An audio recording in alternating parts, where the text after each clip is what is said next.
नागपूरमध्ये bogus ST प्रमाणपत्र उघड झालेले आहे। प्रकरण उघड झाले तर प्रवेशासाठी बनावट वैधता प्रमाणपत्रांचा वापर होतोय। एका अभियांत्रिकी महाविद्यालयातल्या सहाय्यक प्राध्यापकासह 11 जणांवर या संदर्भातला गुन्हे दाखल झालेत। पाचगाव पोलीस ठाण्यामध्ये गुन्हा दाखल झालाय।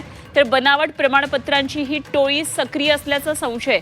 अभियांत्रिकी प्रवेशासाठी एसटी कोट्याचा गैरवापर करून पात्र विद्यार्थ्यांवर अन्याय होण्याची त्यामुळे शक्यता वर्तवण्यात येते।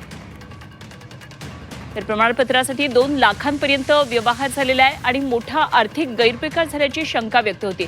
सीईटी सेलमार्फत अर्जांची तपासणी सुरू आहे। काय नेमकं नागपूरमध्ये सगळं घडलंय, आणखी सविस्तर माहिती जाणून घेऊया।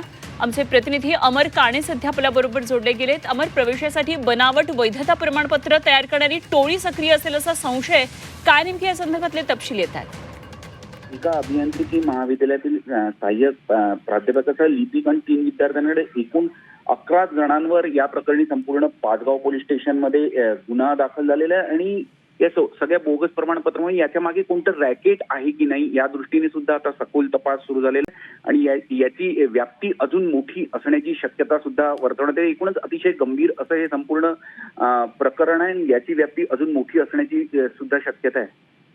ठीक, अमर, धन्यवाद दिलेल्या या सगळ्या सविस्तर माहितीसाठी। आता किती मोठी व्याप्ती संपूर्ण महाराष्ट्रामध्ये, किती अभियांत्रिकी कॉलेजांपर्यंत हे सगळं बनावट प्रमाणपत्रांचं प्रकरण पोहोचलंय बघणं अत्यंत गरजेचं ठरणार आहे।